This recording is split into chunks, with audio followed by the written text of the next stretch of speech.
Hello everyone, welcome back to my channel the rational economist. 12th के board exams almost खत्म होने को है। अब 12 स्टूडेंट्स के लिए नेक्स्ट टारगेट क्या है? कई बच्चों का जो टारगेट है वो है सीयूईटी का एग्जाम। अब एग्जाम को प्रिपेयर कैसे करना है? देखो, प्रिपेयर करने से पहले सबसे पहले क्या पता होना चाहिए? जिस भी सब्जेक्ट का हम एग्जाम दे रहे हैं उसका सिलेबस पता होना चाहिए। इस वीडियो में हम लोग इकोनॉमिक्स में, माइक्रो इकोनॉमिक्स में जो जो चीजें इस बार के एग्जाम में पूछी जाने वाली है वो सभी के सभी हम डिस्कस करेंगे। इस वीडियो में सिर्फ और सिर्फ हमने सिलेबस ही डिस्कस करना है, तो सिलेबस को डिस्कस करते हैं विदाउट वेस्टिंग टाइम। चैनल को सब्सक्राइब कर लेना। बाकी सब कुछ इन डिटेल एनालिसिस जो भी होगा, जो भी चीजें हमने पढ़नी है वो सभी के सभी के लिए अलग से वीडियो जो है बनते रहेंगे।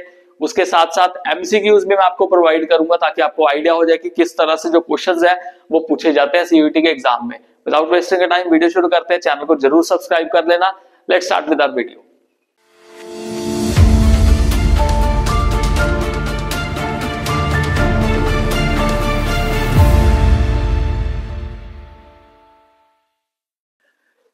सबसे पहले देखो, माइक्रो इकोनॉमिक्स जो है ना, इन्होंने टोटल 5 यूनिट्स में डिवाइड किया हुआ है। अब 5 यूनिट्स में क्या क्या पूछे जाने वाला है? देखो, सबसे पहले हमारा इंट्रोडक्शन वाला यूनिट। इंट्रोडक्शन में हमें बेसिक देखो, अगर मैं अपनी माइक्रो इकोनॉमिक्स की बुक उठाऊं तो उसमें इकोनॉमिक्स एंड इकोनॉमी, जिसमें हमें सिर्फ व्हाट इज माइक्रो इकोनॉमिक्स, तो ये तो बेसिक डिफरेंस है माइक्रो और मैक्रो का हमें पता होना चाहिए। उसके अलावा central problems of an economy. अब central problems of an economy में what to produce, how to produce, for whom to produce, ये आ जाएगा। Why the central problems in the economy raises. उसके अलावा प्रोडक्शन पॉसिबिलिटी कर्व, जिसमें हमने PPC के बारे में पढ़ना है, उसका टेबल देखना है, ग्राफ देखना है, पीपीसी का इंपैक्ट देखना है रिसोर्सेज के बढ़ने से, कम होने से, वो सारा का सारा पूरा का पूरा चैप्टर जो कवर करना है। उसके अलावा अपॉर्चुनिटी कॉस्ट जो है, जो लास्ट टॉपिक है हमारे चैप्टर का, मतलब पूरा का पूरा जो इंट्रोडक्शन वाला पार्ट है, इसमें कवर करेंगे। देन जो हमारा नेक्स्ट यूनिट है वो है कंज्यूमर बिहेवियर एंड डिमांड।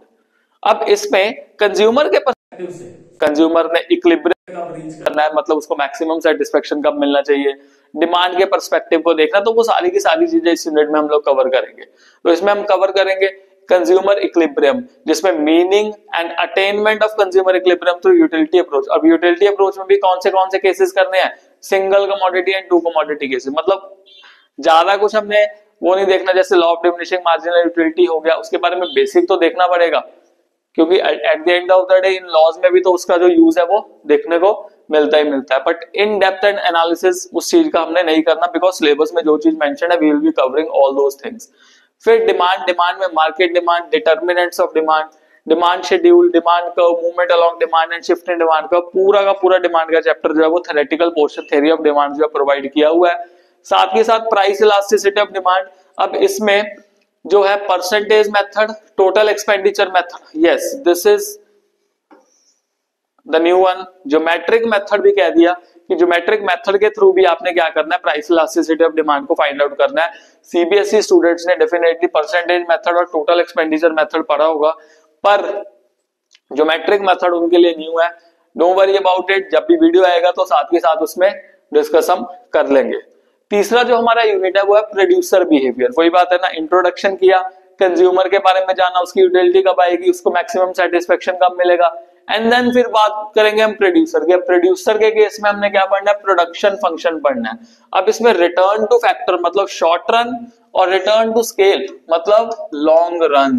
अब सीबीएसई स्टूडेंट ने फिर से रिटर्न टू फैक्टर तो पढ़ा है in detail, return to scale का छोटा सा पैराग्राफ पढ़ा हुआ है। लॉन्ग रन प्रोडक्शन फंक्शन हमने इतना डिटेल में नहीं पढ़ा। कई साल पहले long run production function syllabus में इंक्लूडेड था।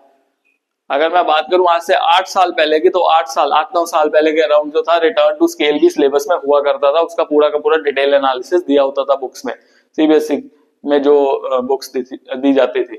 बट अभी के लिए देखा जाए तो रिटर्न टू फैक्टर मतलब शॉर्ट रन पे फोकस किया जा रहा है, तो रिटर्न टू स्केल भी आपको देखना पड़ेगा। फिर supply, market supply, determinants of supply, supply schedule, supply curve movements, और प्राइस इलास्टिसिटी ऑफ सप्लाई, जिसमें मेजरमेंट हम करेंगे परसेंटेज एंड ज्योमेट्रिक मेथड से। अब इसमें भी परसेंटेज मेथड और दूसरा कौन सा मेथड आया, ज्योमेट्रिक मेथड भी जो है वो इंक्लूड किया गया है। दैट मीन्स जो डिमांड है, डिमांड के बिल्कुल ऑपोजिट चल रहा है तो बिल्कुल जो जो चीजें डिमांड में पड़ रहे हैं वो सारी की सारी चीजें हम सप्लाई में भी देखने को मिल रही है हमें। देन कॉस्ट एंड रेवेन्यू, इसमें कंसेप्ट ऑफ कॉस्ट पढ़ना है, शॉर्ट रन कॉस्ट पढ़नी है जिसमें फिक्स्ड और वेरिएबल कॉस्ट है, एवरेज कॉस्ट है, मार्जिनल कॉस्ट है, पूरा का पूरा चैप्टर ही दे दिया। देन रेवेन्यू का पढ़ना है जिसमें total, average and marginal revenues देखेंगे। अगेन फिर से पूरा का पूरा चैप्टर आ गया। और देन उनमें इन्होंने कहा कि रिलेशनशिप्स देखने हैं, TRAR और MR के अलग अलग मार्केट्स में हम रिलेशनशिप्स देखते हैं, जैसे परफेक्ट कंपटीशन मार्केट में रिलेशनशिप देखते हैं, मोनोपोली में देखते हैं, मोनोपोलिस्टिक में देखते हैं, वो सारे के सारे रिलेशनशिप देखेंगे। Then producer's equilibrium with help of MCMR approach. यहाँ पे थोड़ा सा आपको बेनिफिट है बिकॉज आपने MCMR अप्रोच जो है वो पढ़ी हुई है, एक ही क्वेश्चन जो है वो बनता है इस अप्रोच में से।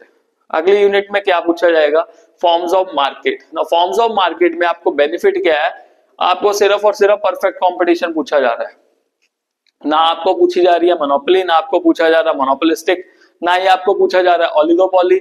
और एक वैसे और होती है मोनोप्सोनिक, वो सिलेबस में तो है नहीं, सीनियर क्लासेस में पढ़ाई जाती है। तो ये सिर्फ परफेक्ट कंपटीशन के बारे में आपको डिस्कस करना है, जिसमें इसके थोड़े बहुत जो फीचर्स है, मतलब बहुत ही छोटा सा कंसेप्ट है जो हमने इसमें देखना है। Then price determination under perfect competition, ये बहुत ही ज्यादा समझने वाली चीज है बिकॉज आप इससे बेसिक एनालिसिस कर सकते हो कि प्राइसेस कब बढ़ते हैं कब कम होते हैं। देन इक्विलिब्रियम प्राइस क्या होता है, बहुत ही इजी टॉपिक है। Effects of shift in demand and supply, अगर डिमांड बढ़ गई तो रेट पे क्या फर्क पड़ेगा, अगर सप्लाई बढ़ गई रेट पे क्या फर्क पड़ेगा, डिमांड कम होगी सप्लाई कम होगी, ये सारी की सारी चीजें जो हम इस यूनिट में पर्टिकुलरली स्टडी करने वाले हैं। और जो हमारा 5th यूनिट है वो है simple application of tools of demand and supply. अब जो सिंपल एप्लीकेशन है उसमें हमने क्या क्या पढ़ना है, अब उसमें पढ़ना है हमने रैशनिंग। रैशनिंग में बेसिकली क्या होता है, जो स्केर्स रिसोर्सेज होते हैं उसको कंट्रोल्ड तरीके से सरकार क्या करती है, डिस्ट्रीब्यूट करती है। Will be discussing this in detail. अभी के लिए हम सिर्फ सिलेबस के बारे में बात कर रहे हैं। Price floors and price ceilings, maximum and minimum prices, and then food availability decline, FAD की थ्योरी। ये बहुत ही इंपॉर्टेंट थ्योरी है जो कि हम देखेंगे, जिसमें हम एक्सप्लेन करेंगे किस तरह से जो फेमीन्स है वो डिक्रीज कर देते हैं फूड सप्लाई को, rather than issue of access और डिस्ट्रीब्यूशन।